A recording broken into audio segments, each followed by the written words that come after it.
So it's 4:30 in the morning. It's dark. And I'm in San Jose, and I'm wanting to get to San Francisco, of course. So I got this ride.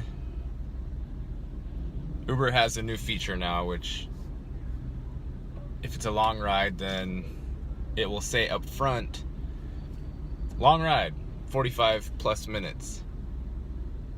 And they still don't give us addresses until the person hops in the car.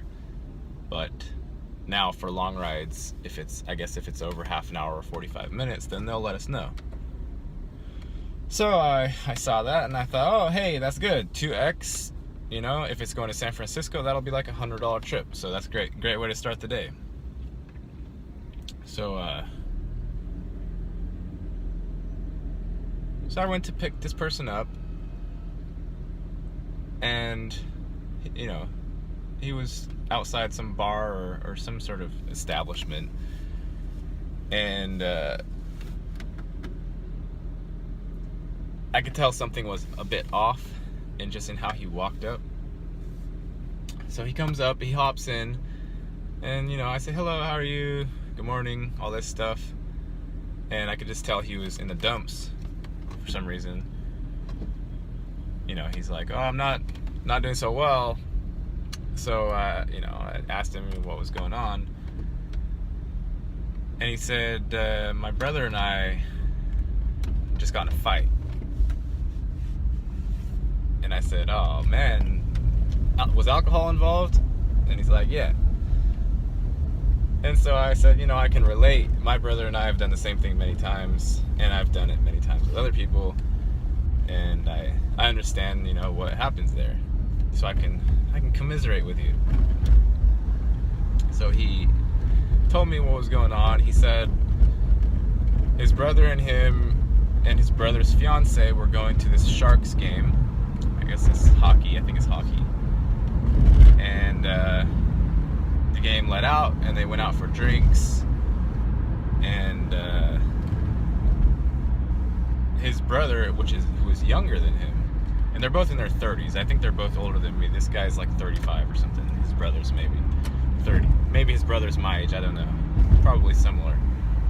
But he said his brother, once they started drinking, his brother started like laying into him about his career.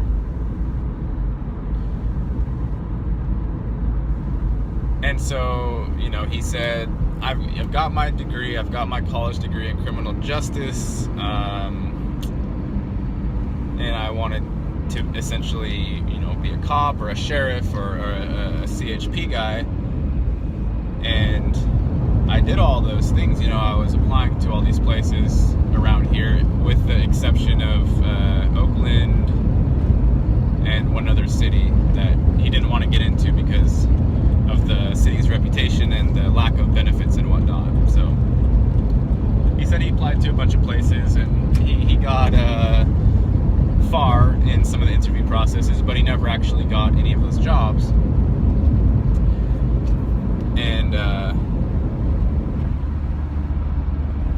And then I asked him, well, what's your work? What's your current work if you're not in one of those capacities? And he said, I work at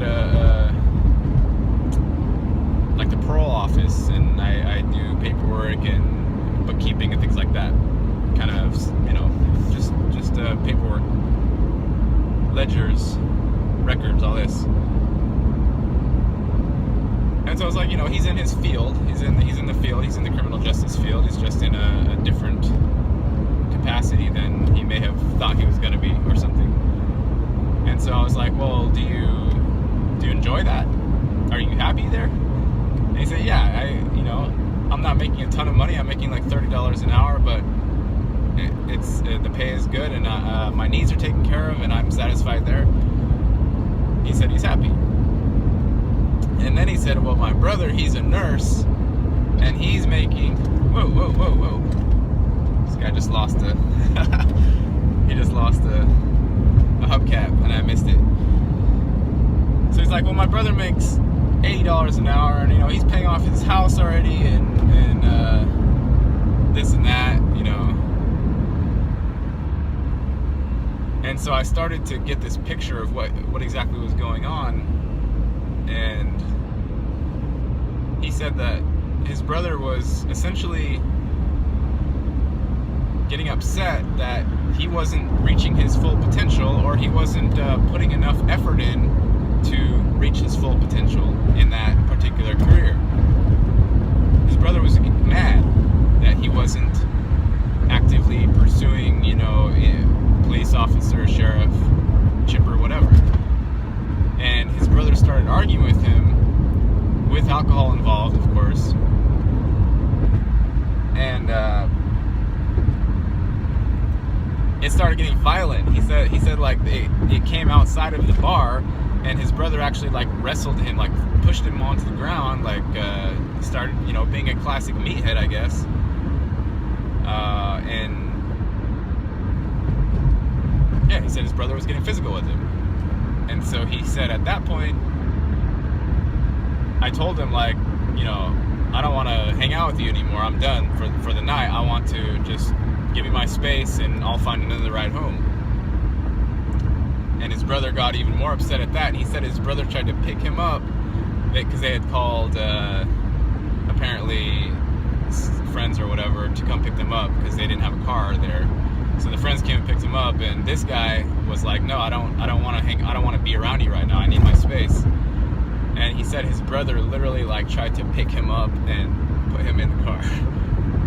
And he essentially refused and said, "No, I'm not going to do that." And his brother got even more angry at that. So he went one way, brother and his brother's fiance went another way. And later on in the telling of this story, he told me that he's like, "Yeah, I walked up to the train tracks and I found this cardboard, like, you know, flattened out cardboard box, and I just fell asleep. I was sleeping there for like an hour." And then I guess after that he wandered over to where I picked him up. He didn't even have the Uber map or Uber app on his phone.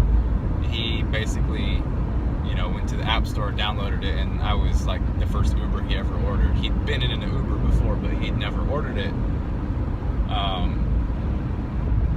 So he's telling me all this, and I was, you know, probing a little bit, trying to figure out their family dynamics.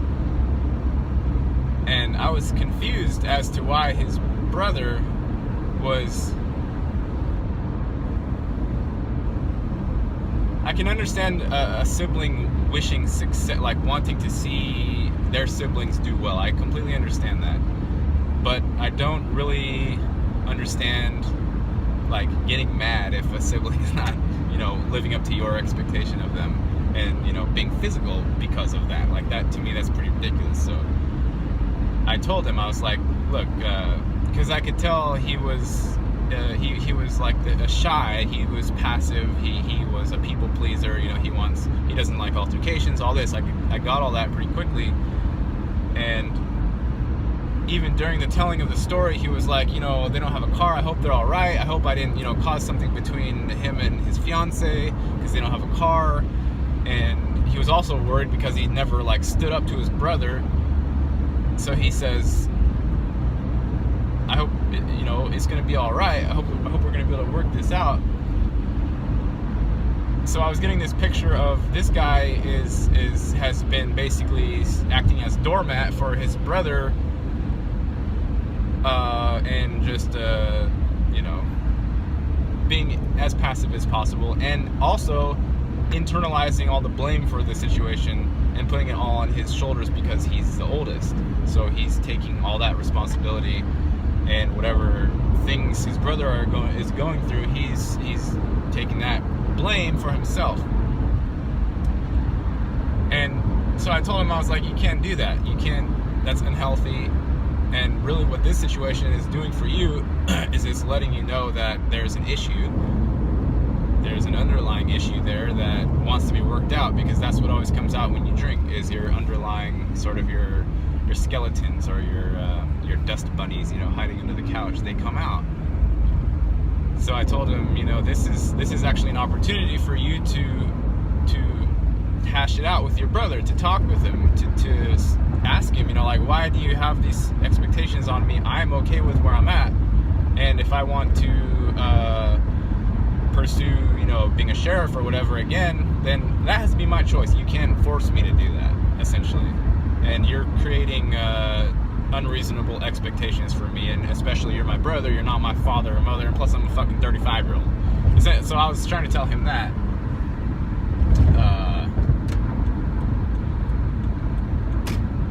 Gotta watch out for the popos. I was trying to tell him that, and I was like, you know, it's gonna work out. He'll find a ride. It's not a big deal. Okay, they're not popos. And you know, I said, in all these situations where there's sort of altercations between siblings, it, especially if someone got drunk and was mean, so essentially that's what your brother was doing, then they always feel guilty in the morning, you know, after the hangover wears off and all the bravado fades away, then they're like, oh man, I fucked up, or else they're like, oh man, I don't even know if I fucked up because I don't even remember, so now I gotta go find, you know, ask everybody like what happened, and they're automatically feeling guilty and they're automatically gonna apologize. So I was like, don't worry about that, that's gonna happen. But what I would tell you is that you should talk this issue out with him, this expectation thing that he's putting on you in a physically violent manner, and you need to assert yourself. And he kept like doing the shying off thing, saying, you know, well, yeah, but this, but that, you know, I just want to make sure he's all right. I love my brother, and you know, all of this rationalization that people do when they're playing the victim, or they're playing when they're taking blame for everything. And so, you know, when I was dropping him off, I said, your brother is used to having the power, and he's used to you being submissive and passive with everything. He's used to that. He's using you, and it's unhealthy. And I said, if you in this situation, when tomorrow comes, or when, you know, when people sober up, or even now, if you assert yourself and do what you do, just be the first one to bring it up, and, you know, say something like, you know, I don't agree with how you're treating me in this situation, and your expectations are ridiculous, or something. I was like, you don't even need to do that. Just text him first, or call him first. Be the first one. That's gonna surprise his socks off, because he's used to you being a doormat. So you be the first one to reach out to him, and you be assertive. And you know, you're telling me this stuff. You're telling me how you truly feel about it. Well, you got to tell him that too, because otherwise that shit's gonna come out next time you guys are getting drunk together. And I was like, you just text him first. If you do that one thing, which is different from how you would normally treat it, because how you would normally treat it is you'd wake up, you'd feel bad, you'd be blaming yourself, you'd put all these millions of scenarios through your head, and you would wait until your brother brought it up, and then you would still be playing that passive role, and you would still be trying to please him, and you would still be blaming yourself for everything. And I was like, if you want to change the situation, assert yourself first in this situation, and text him first. Just say, hey, like, text him when I drop you off. You're worried about him and his fiance, like, getting a ride or being safe. Well, assert yourself in that, and text him or call him and say, hey, you know, I just wanted to make sure you got a ride, or, you know, you found some place to stay, or whatever. And I told him that if you do that one thing, that one little tiny thing, as a change to what you would have done, it will alter the whole thing. It will completely change the dynamic of how the situation unfolds from here on out. Just that one thing. And at that point, he kind of like, he didn't react like he was normally reacting to me, and he sat there and thought for a minute, and he's like, yeah, he's like, wow, that. he's like, I never thought of that. Never considered doing anything like that. It never crossed my mind. And so I was like, well, yeah, and don't even listen to me. Don't, like, okay, you have a new thought now. You have a new thing you can maybe try or not try. But don't listen to me. I might be feeding you bullshit. So do it or don't do it. But still, like, take that power on your own. You're still, even if you take my advice, you're still making the choice to take that advice. But I'm telling you, I think if you do this one thing, I think it will change the dynamic of how this plays out. And that will in turn change the whole dynamic of your relationship over time. Nobody changes overnight, but I was telling him, if you learn how to assert yourself and just tell him how you really feel, he won't feel the need to push you around because he feels sorry for you because you're weak and you can't do these things for yourself. And I'm paraphrasing. I wasn't, quite as harsh to him as that. I was being nice, but I was being, like, honest at the same time, because people get themselves into these, I can't even say what it is, but they get themselves into these things, these funks, or when you go down that path, the self-pity path, or the blame path, you blame self for everything. You go into, like, the mind games, playing out scenarios that have no relevance to what's actually happening. It goes on forever. And sometimes you need a little help to just, like, somebody's like, okay, you've been on this little, like, merry-go-round for a couple years now. I've been watching you go around and around and around, and the way to get off is like a door comes around every so often. You can't see it because you've been looking the other direction.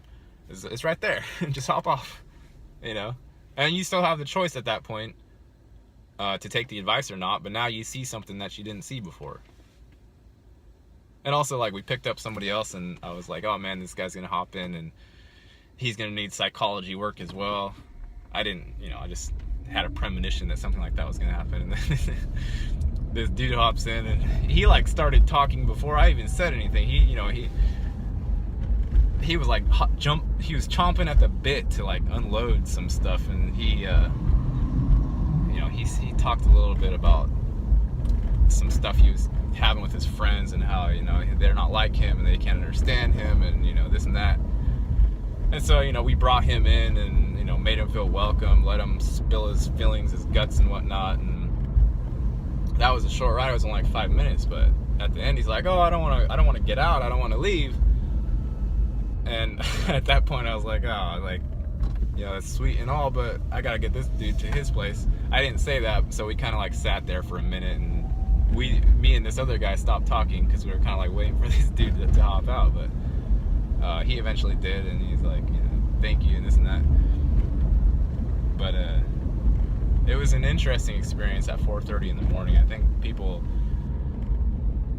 there's some sort of like a different mind state that happens in the early morning. That's why I like driving early. It's completely different, especially if it's dark outside still. So that's that. I don't know if he texted his brother or not, and I don't know if he'll change it all or not, and he may remain a doormat, and he may remain passive, and that, maybe that's what it is. But maybe he took the advice, and maybe it will change their relationship somewhat, who knows. But in any case, I made him feel better, I know that much, because he was feeling like shit when he walked in, and when he walked out, 45 minutes later, he's like, oh, I never ever expected this, like, never expected this to happen. And so he was grateful for it, as was I. Like, when I talk people through stuff, or I help people through things, it's cathartic for me as well, especially because I'm out here, all by my lonesome, and I have my friends that I stay with sometimes, but for the most part I'm in the car prison, and it gets heavy and annoying and burdensome sometimes. So even to hear other people